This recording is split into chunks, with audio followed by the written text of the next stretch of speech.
ơi, để con.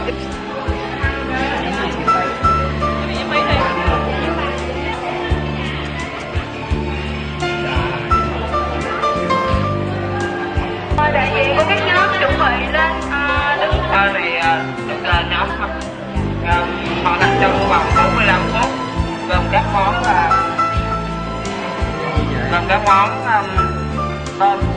tôm rang quá thịt ba chỉ,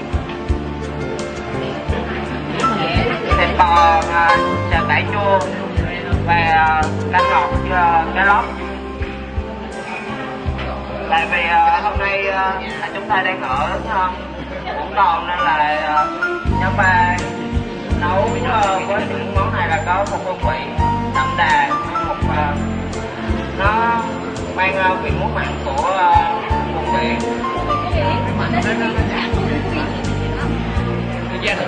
và chủ yếu là các món nó có một hương vị rất là mặn mà.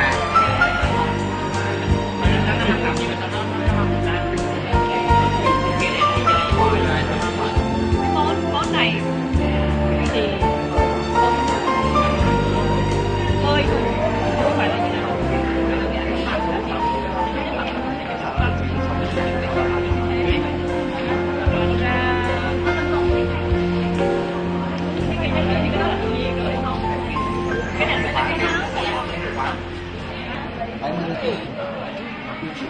Anh thì hơi mặn, món này nem rất là vừa miệng. Món này thì nếu gọi là canh có tình chất điểm không? Nem này thôi thì có 45 phút mà nói chung là cộng lại là em đi chợ là khoảng từ 15 phút.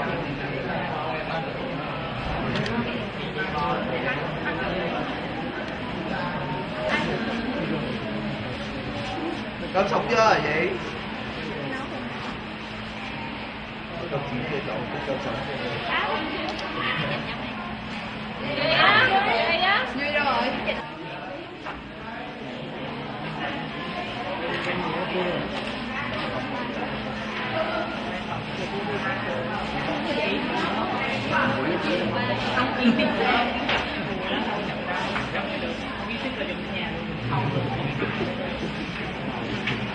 Xe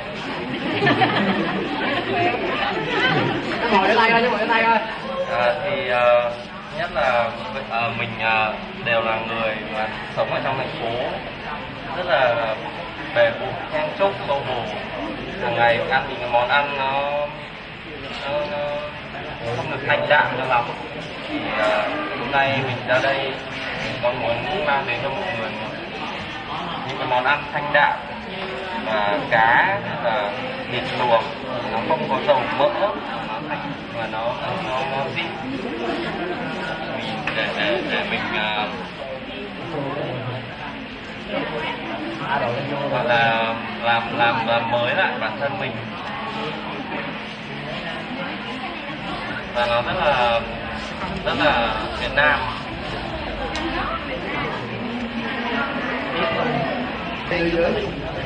Không, Hai người móc chung tô phải không? Em hỏi hai nhóm chung tô đó. Dạ không, cá nó cá đồng đây là cá biển à. Cái này cao cấp hơn hả? Em lộn gió.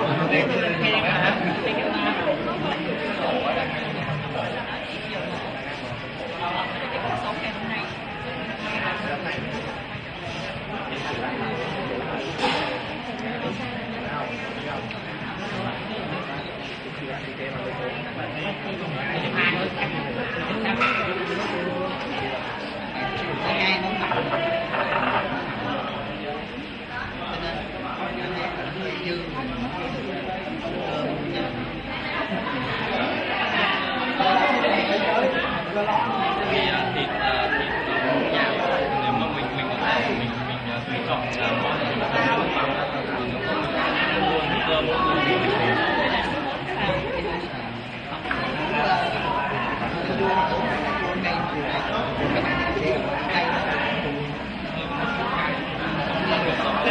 nghe được cái mùi đó, cho nên thì hai chứ ba cao chết mà mình có chợ lâu hơn, con đi chợ nhanh hơn. cái cá nó làm mất công luôn nhá, cá nó nhiều gia vị lắm, cá cái đầu tiên cá nó nhiều gia vị.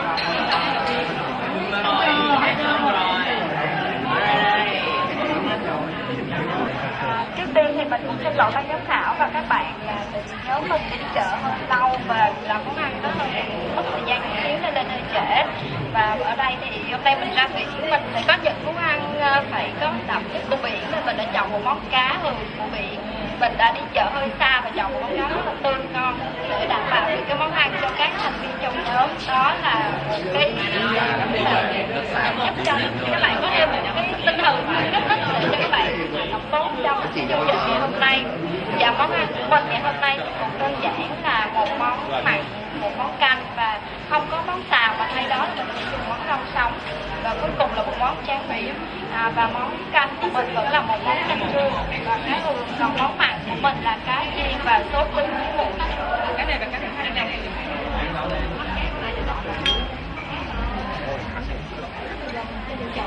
Ban giám khảo đang ăn những món ăn cuối cùng của nhóm thứ ba, không biết là có ngon hơn hai nhóm trước không Thủy?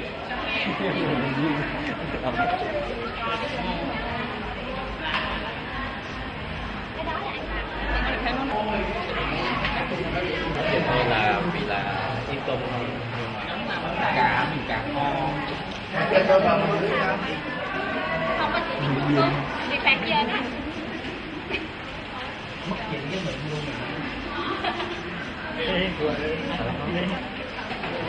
thì trong ba nhóm thì nhóm 2 nấu cơm là ngon nhất.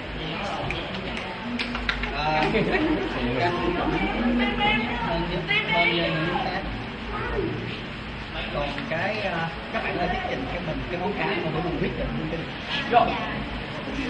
Làm ra sao món cơm như thế này? Có nhạc nha, có nhạc đều luôn. Dạ, món cá này thì ban đầu em phải ướp cho cá nó hơi thấm trong một thời gian rất có nên cá chưa thấm kịp. Sau khi mà em chiên sơ qua thì phải phi hành sốt thịt ngu kèm với lại một tô xíu và đến cho vừa ăn và bỏ dưới lên chiên cá. Cái này đúng là thiếu một món nữa là món kiệu chua, nhưng mà tại vì tụi em đi chợ Vũng Tàu không có kiệu chua, chứ đúng còn món mình phải có hương vị của kiệu chua thì nó sẽ ra món cá chiên với lại xương sốt chua. Tiếp cho các bạn á là lố 5 phút.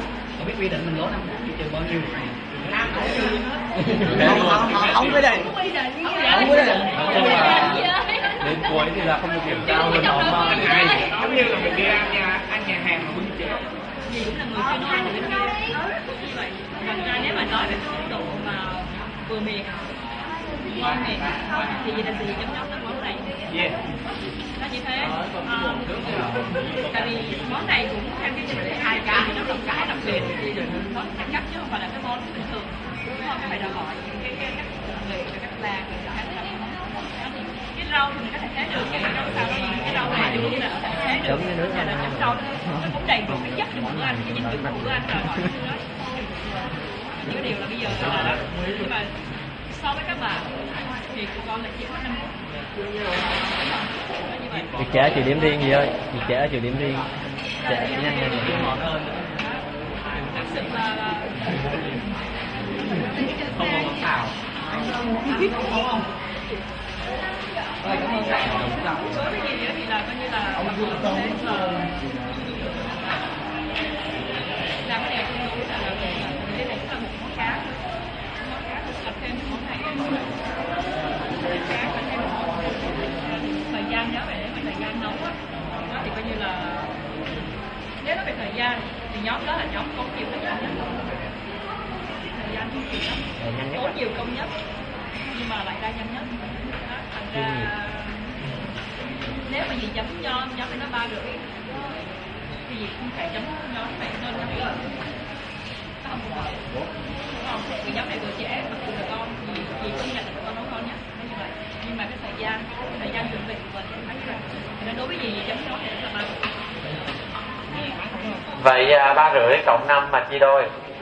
3,5 là 8.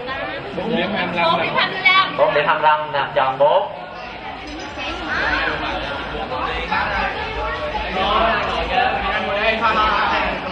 Alo các bạn ơi. hết rồi, hết rồi. Đến số lượng để đặt cơm tối. Rồi, tôi mời các bạn ăn cơm. Tiền cả tiền ca này cái quà để mà điểm thấp đi.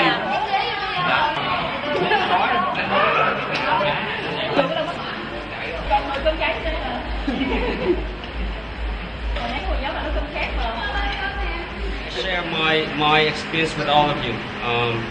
When I'm 48 years old now, right? I've been overseas for 33 years, and I started, pretty much from the bottom. I'm climbing up, and I hope that in the next half an hour or an hour, I can share my experience, my life experience with all of you. I came to Canada when I was 15 years old, and basically I didn't, I learned French when I was a kid, and I didn't speak much English, none at all.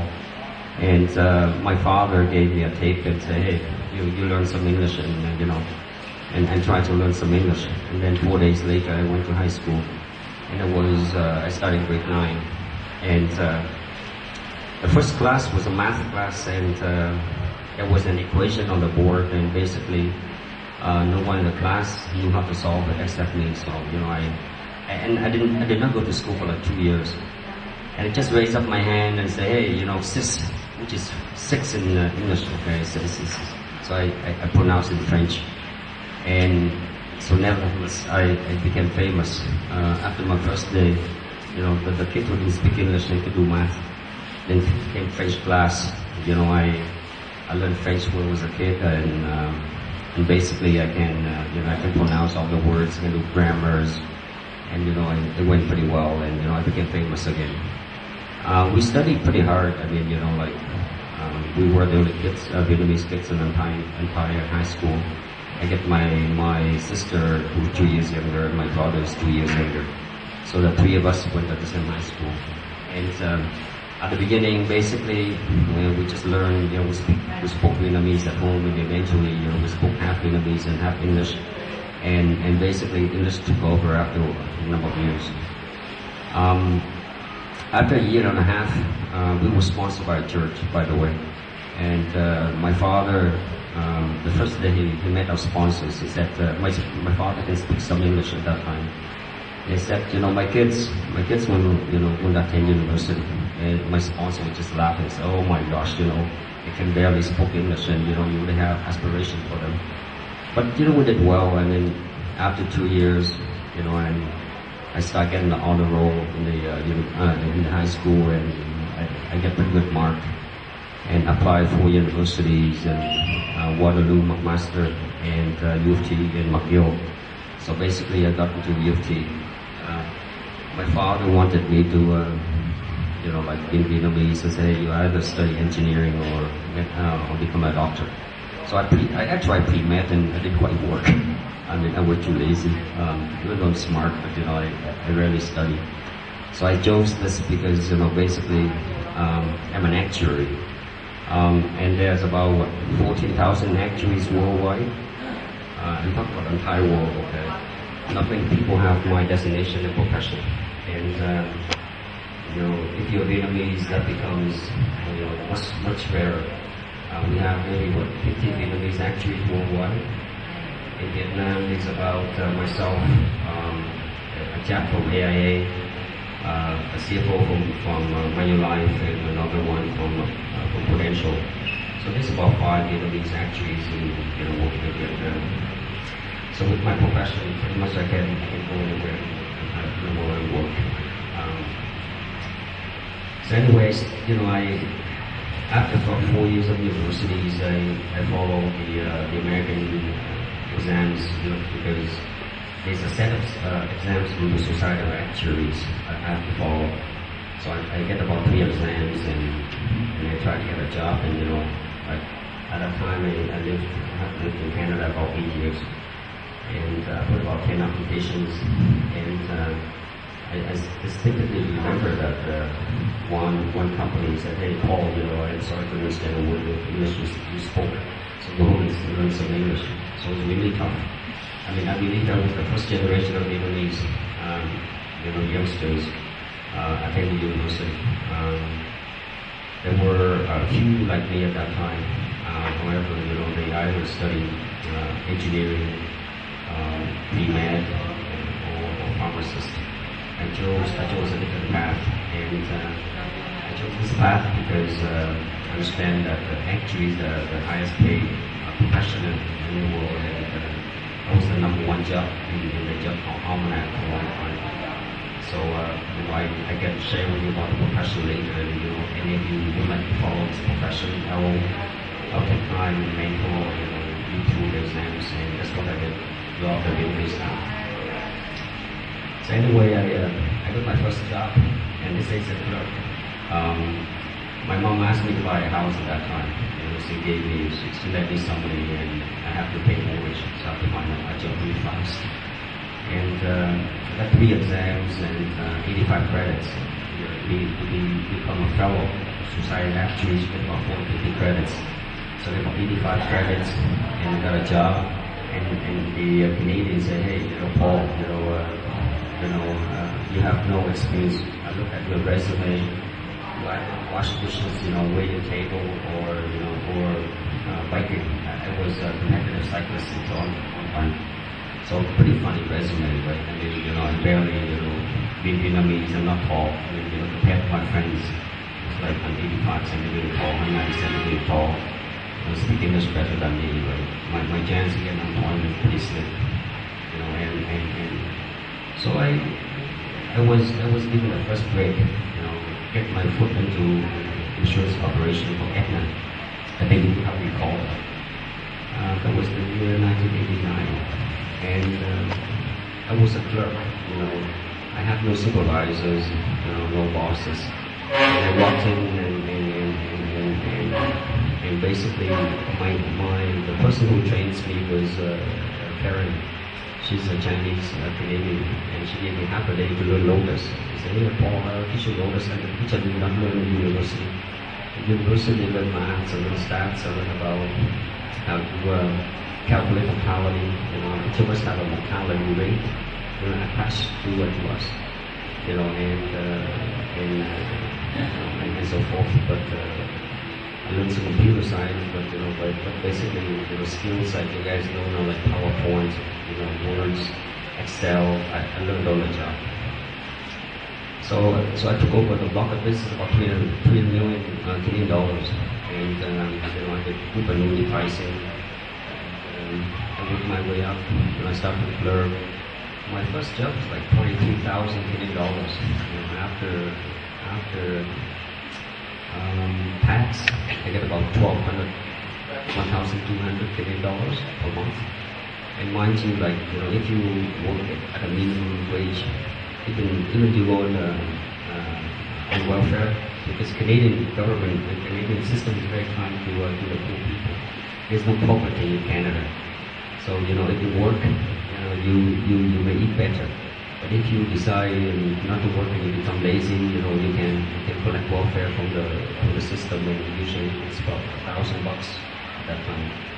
So here, I graduated from a university with a bachelor degree in science, and then I was making like 1,200.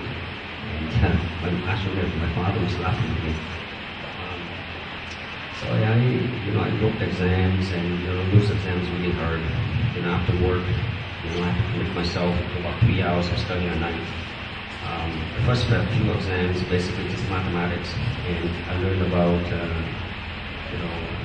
different, because insurance mathematics is different. There's a lot of symbols. So we learn, how to calculate the life expectancy of a person, how to do interest calculation. We learn about investment, derivatives, calls and fixed option.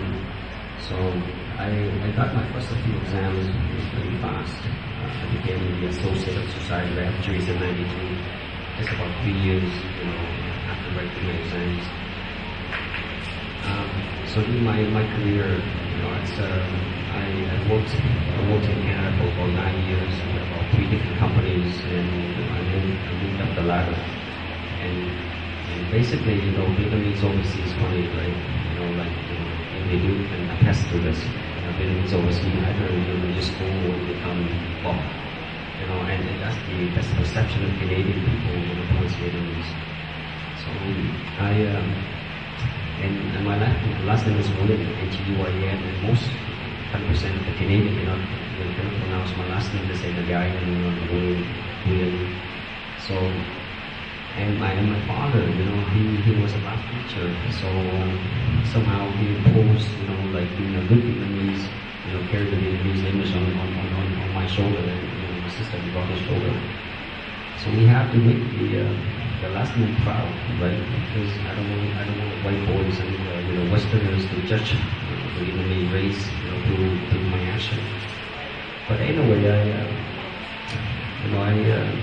I moved to the U.S. in 1999, and I moved to Baltimore. And I had a tough time. One time I was fired. There was a huge downsizing in Aetna in 1993. It was a huge downsizing, and so I went through a tough time at that time, and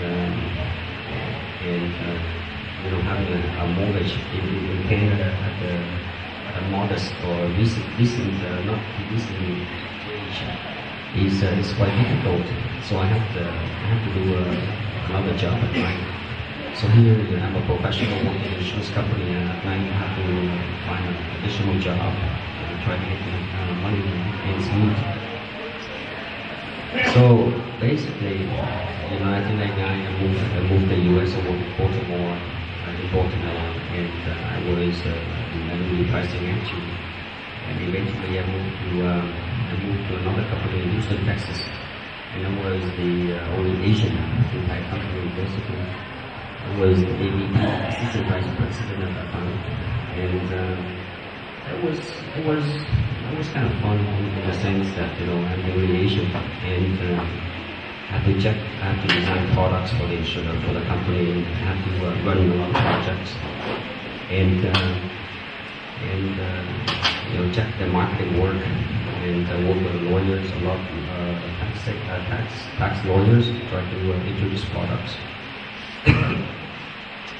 So I left the U.S. in about 2002 when I came to AIG, and there was the regional pricing entry for 6 countries in AIG at that time. So I designed and priced and basically approved products from 6 countries.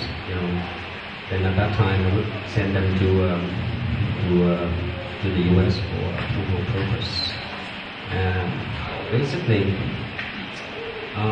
Then eventually I was sent to Indonesia, and I was the first Asian expat sent by AIG, to a local country. So I came in as an associate director. So my here Vietnamese Canadian guy, in Indonesia. So, but basically, when Indonesians look at me, they know I'm a foreigner. What I'm trying to share, in this is that, you have to be a bit flexible. You have to understand that for me, when I get to a new job in a new country, I get to know the people. I need to understand their language. I need to understand, how they behave. And the best thing that I did was that I like to lead by example. So basically, even though I was in a very high position, every task, I would roll up my sleeves and get involved and try the business to meet the objectives. So my accomplishment basically in AIG Indonesia, I was head of Sharia, meaning like insurance for the Islamic. So you're the Muslim people, right? So I became the head of that branch. I ran a post office distribution. I brought the company from $20 million US production at the year left. It went up to about $150 million US production. So I was able to grow parts, obtaining about 8 other bank partners and opening distribution for them. And once when I was in refugee camp, my family had to leave at that time because of circumstances, and I left the country on my own. my parents left before I did, and I stayed behind. And I left the country when I was 14, and I ended on an island. And I stayed on that island for about 5-6 months, and then, after that, I found home, I felt home at Canada. And so I've been through a lot in my life. And, even as a child, I always know what I want. I'm very ambitious, And, I always, say, hey, I want to be the best, in what I do. And, I don't know, each of us is born differently. Each of us has a different aspiration, our own ambition. So, but what I can leave with you is that, I don't know, most of you are like 21, 22 here. So set a goal, right? I mean, know what you want. And, now you know what you want, you can get there quicker. I mean, I lived in life, until I was 37. And I got a profession that, I fulfilled the profession and yet, a destination that, that was enabled me to travel the world and work in different countries. In the first few years of my career, I forget, I lost the sight of that objective. I mean, that's why I got my degree at such a late age, 37 years old, right? If I was, get at 32, things would have been different. So my advice to all you youngsters is that, pick your objective and know what you want. And, if you know what you want, you can achieve, and you have to believe that in your heart. And, you will walk in life, okay, and there will be difficulties, and, you may fall, people may create obstacles, but you're not going to achieve your objective. But, you have to be strong and march towards your goal. And besides, what I noticed, with the Vietnamese youngsters, and forgive me to be frank, okay, and be very blunt, I work with 20 Vietnamese now, and the agency force about 10,000, and most of them know my name. So I see that, people here have a short-term goal, don't look at the long term. Coming from a Western society, like just talk about working habit, right? Working culture. Usually, our first job, man, we stay a long time. We stay 5, 10, 12 years, as much as we can, and move on. And back in Canada, let's say, if I were just starting my job and get a tool just to work in a company for 2 years and then move on. Not many companies will hire me afterwards. They look at the resume, they say, hey, this guy's not loyal. 2 years in the job, you have to learn anything. Okay? And it becomes difficult to get a new job in the future.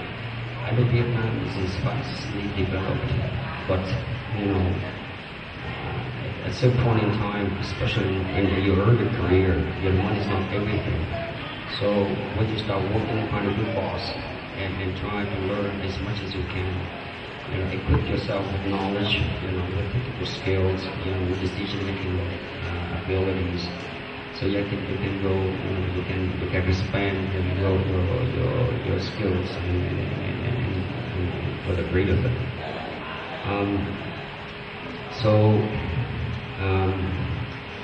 As an actuary, what I do now is that I basically design a lot of insurance products, and I look at the financial of the company. I do like a lot of budget. I sweat a lot. I've been in Asia for like 12 years, but I'm still sweating.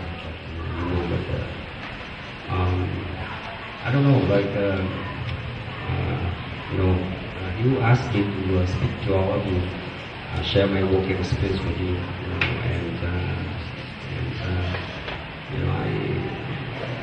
I'm trying to find a few things that I can share with you. What I'm trying to say is that, first of all, you have to be who you are. You have to be who you are, know what you want. And you may live in a situation For example, when I was in Canada, I was competing with the natives, and I still hold my head high. Be proud of my roots and apply my education and go towards my goal. I don't know, is there anyone who wants to ask me something?